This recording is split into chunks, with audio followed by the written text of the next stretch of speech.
नमस्कार, मैं हूं अमरेश और आप बिहार एजुकेशन नेटवर्क के इस पॉडकास्ट में आज हमारे साथ सीतामढ़ी जिला के टॉपर प्रज्ञान मिश्रा हैं।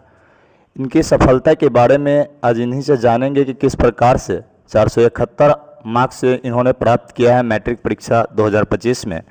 तो सबसे पहले प्रज्ञान, आपका स्वागत है बिहार एजुकेशन नेटवर्क के पॉडकास्ट में। आप इससे थोड़ा पहले अपना परिचय दीजिए दर्शकों को कि क्या आपका नाम है और आपके पता थोड़ा बता देंगे बच्चों को। मेरा नाम प्रज्ञान मिश्रा है। कैमरा पर देख करके बोलिए। मेरा नाम प्रज्ञान मिश्रा है। मेरे पिताजी का नाम शनि शंकर मिश्रा है और इस बार मैंने मैट्रिक की परीक्षा में 471 अंक प्राप्त किया है। आप किस स्कूल से पढ़ रहे थे, इसके बारे में बताएंगे। उच्च माध्यमिक विद्यालय सिरखिरिया से मैंने पढ़ाई की है 10वीं की। ठीक है। इनका 471 मार्क्स इस बार के मैट्रिक परीक्षा में आया है। इस परीक्षा में विषय बार हम जानेंगे कि किस विषय में कितना अंक इन्होंने प्राप्त किया है। तो सबसे पहले प्रज्ञान, आपका हिंदी में कितना मार्क्स था? हिंदी में मेरा 92 मार्क्स है। हिंदी में कहना है प्रज्ञान का कि जो मिनी मॉक टेस्ट के बारे में हम बात करते हैं बच्चों को कि सब्जेक्ट वाइज जो मॉक टेस्ट ऑनलाइन में लिया जाता है, उस प्रकार से ऑफलाइन में जो बच्चा जितना ज़्यादा एग्ज़ाम में पार्टिसिपेट होंगे, एग्ज़ाम के दौरान उसको उतना ही ज़्यादा फ़ायदा होगा। इसलिए क्योंकि उसको पता चल जाएगा कि एग्ज़ाम में कि जब देगा रेगुलर टेस्ट बच्चा तो मेरा कहाँ पर कमजोरी है, और उस कमजोरी को अगर लगातार रियलाइज़ करके बेहतर करने का कोशिश करेगा तो फाइनल एग्ज़ाम में प्रज्ञान के जैसे सारा बच्चा बेहतर कर सकता है। और संस्कृत में कितना मार्क्स है आपका प्रज्ञान? संस्कृत में 93 मार्क्स है। और उसके बाद साइंस में? साइंस में 98। मैथ्स में? 95। और उसके बाद सोशल साइंस में? 93। हाँ, सोशल साइंस में भी थोड़ा सा टफ लगता है कि 93 मार्क्स कैसे आएगा। इसके पीछे का स्ट्रेटजी क्या था आपका? तैयारी के दौरान आप क्या क्या करते थे जो इतना मार्क्स आया है?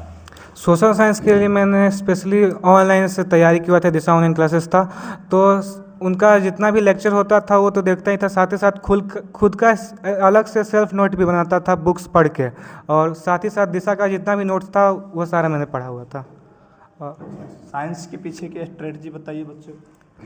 साइंस के लिए मेरे जो टीचर है जावेद सर, उनका अपना नोट्स है, वो उसी से पढ़ाते हैं। और उनके अपने नोट्स में ये फ़ायदा रहता है कि वो ज़्यादातर टॉपिक वाइज ज़्यादा कवर करते हैं। वो ये नहीं देखते कि बुक में अगर 2 टॉपिक है तो वो 2 ही टॉपिक पढ़ाए, हो सकता है उसके लिए वहाँ पे ज़रूरत है एक और टॉपिक का तो वो एक्स्ट्रा भी पढ़ा देते हैं।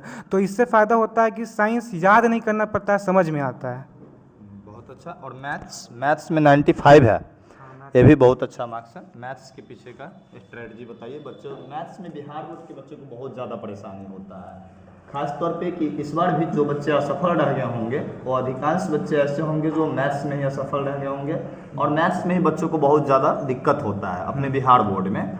तो मैथ्स किस प्रकार से जूनियर्स पढ़ें कि वो 90+ मार्क्स कर पाए, इसके बारे में बताइए। सबसे पहले तो बेसिक क्लियर रहना चाहिए, बेसिक चीज़ें आनी चाहिए। और जहाँ तक की बात है सिलेबस का, तो मैथ्स में जितना से जितना ज़्यादा क्वेश्चन आप अटैम्प्ट करिएगा, आपको क्वेश्चन के बारे में पता चलेगा और आपका प्रैक्टिस बनेगा। और मैथ में स्पेशली ज़्यादा ध्यान देने की ज़रूरत नहीं है, बस मैथ को लगातार बनाने की ज़रूरत है। ऐसा नहीं कि आप 4 महीने बना रहे हैं फिर 2 महीना छोड़ दिए फिर उसके बाद पकड़िए मैथ बनाइएगा, तो वहाँ पर फ्लो टूट जाता है, तो फिर दोबारा मैथ पढ़ने में थोड़ा दिक्कत होता है। तो लगातार पढ़ना चाहिए मैथमेटिक्स, स्टार्टिंग पॉइंट से लेकर लास्ट डे तक। ठीक है। तो आपकी सफलता के लिए आपको बहुत बहुत बधाई। अब आपके अग्रिम भविष्य के बारे में जानना चाहेंगे कि आप इंटरमीडिएट किस सब्जेक्ट से करने वाले हैं?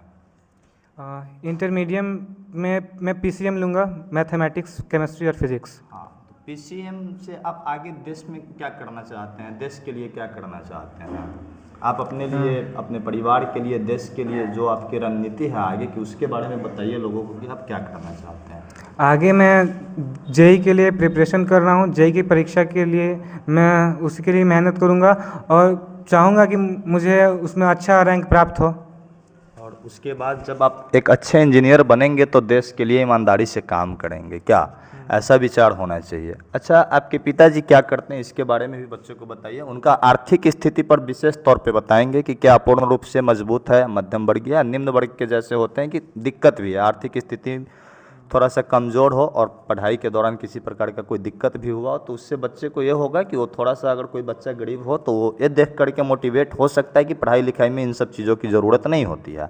हालांकि आजकल तो लोग बहुत बताते हैं, बहुत सारे ऑनलाइन एजुकेटर्स जो हैं, हम लोग भी हैं, जो बच्चे को कहते हैं कि देखिए पढ़ाई लिखाई में ज़्यादातर पैसा मैटर नहीं करता है। सबसे पहला जो ज़रूरी चीज़ है वो बच्चे का सेल्फ स्टडी है, मेहनत है। तो इसके संदर्भ में भी कुछ बच्चे को बताइए कि आपके पिताजी क्या करते हैं। मेरे पिताजी एक सामान्य किसान हैं पेशे से, और मेरे घर की आर्थिक स्थिति उतनी अच्छी नहीं है, मतलब निम्न मध्यम वर्गीय परिवार से मैं आता हूँ। तो हालांकि मेरे पिताजी ने मुझे इतना छूट दिया था कि पढ़ाई के अलावा वो मुझसे किसी भी प्रकार का अन्य कार्य नहीं करवाते थे, जिसके कारण मैं पूर्ण रूप से पढ़ाई कर पाता था और मेरा सारा ध्यान पढ़ाई पे ही एकत्रित रहता था। तो मुझे फ़ायदा यहाँ पे हुआ कि मुझे पढ़ाई के अलावा कोई कार्य नहीं करना पड़ता था, तो मुझे जो भी कार्य करना था बस पढ़ाई से ही संबंधित करना था। अ, और मेरे घर वालों ने भी मुझे मेरा पूरा साथ दिया है, जिसके कारण मैं आज 471 अंक प्राप्त कर पाया हूँ। जी, तो आप लोग भी अगर कोई अभिभावक देख रहे होंगे तो उनके लिए कहना चाहूँगा कि प्रज्ञान भी निम्न मध्य वर्गीय परिवार से आता है। मतलब कि मध्य वर्ग और निम्न वर्ग के बीच का परिवार होता है। एक मध्यम वर्गीय परिवार कहने का मतलब हम लोग के समाज में अच्छे परिवार को मध्यम वर्गीय परिवार में गिनती किया जाता है। तो निम्न और मध्यम वर्गीय परिवार के बीच से आर्थिक स्थिति खूब अच्छी नहीं है, लेकिन इनके पिताजी ने इनको कहा है कि आप पढ़ाई लिखाई करो, जितना हो सके मैं पुरजोर मेहनत करूंगा। और पढ़ाई के वक्त किसी भी प्रकार का कोई काम नहीं दिया गया, पूर्ण रूप से फ्री होकर के प्रज्ञान पढ़ाई किया, जिसके कारण आज यह सफलता आप लोगों के सामने कि 471 मार्क्स आया है। और जिन कुछ लोग ऐसे भी होंगे हमारे दर्शक में जिनको डाउट्स लग रहा होगा कि कहीं 471 मार्क्स नहीं है, झूठा पॉडकास्ट है, तो आप अपना रोल नंबर और रोल कोड एक बार इन लोगों को बताएंगे एक एक अंक में बोल करके। मेरा रोल नंबर है 250008 और 0, और रोल कोड है मेरा 5239 और 2। ठीक है। अब पूर्व में जब आप गांव में रह रहे थे, अभी तो कुछ समय पहले से आप शहर में चले गए, तो पूर्व के दौरान आपको बिहार एजुकेशन नेटवर्क के शशि भूषण सर हो गए, मैं हो गया, इन लोगों के माध्यम से अब यहाँ पे बहुत दिनों तक पढ़ाई किया था। तो इस पढ़ाई का आपका क्या क्या फ़ायदा दिखा वहाँ पे जब आप बोर्ड की तैयारी करने गए? तो उस समय आपको वहाँ पे किसी प्रकार का परेशानी हुआ हो, या आप ये सोच रहे हो कि नहीं कि यहाँ से हम पढ़ के गए थे, माहौल के कारण चेंज हुए थे, तो क्या तो वहाँ पर इस सफलता के पीछे बिहार एजुकेशन नेटवर्क या ऑफलाइन में जिसका नाम एजुकेशन वर्ल्ड है, इसका भी कुछ श्रेय जाता है क्या, बताएंगे? मैंने 5वीं से लेकर 8वीं की पढ़ाई बिहार एजुकेशन नेटवर्क से किया है।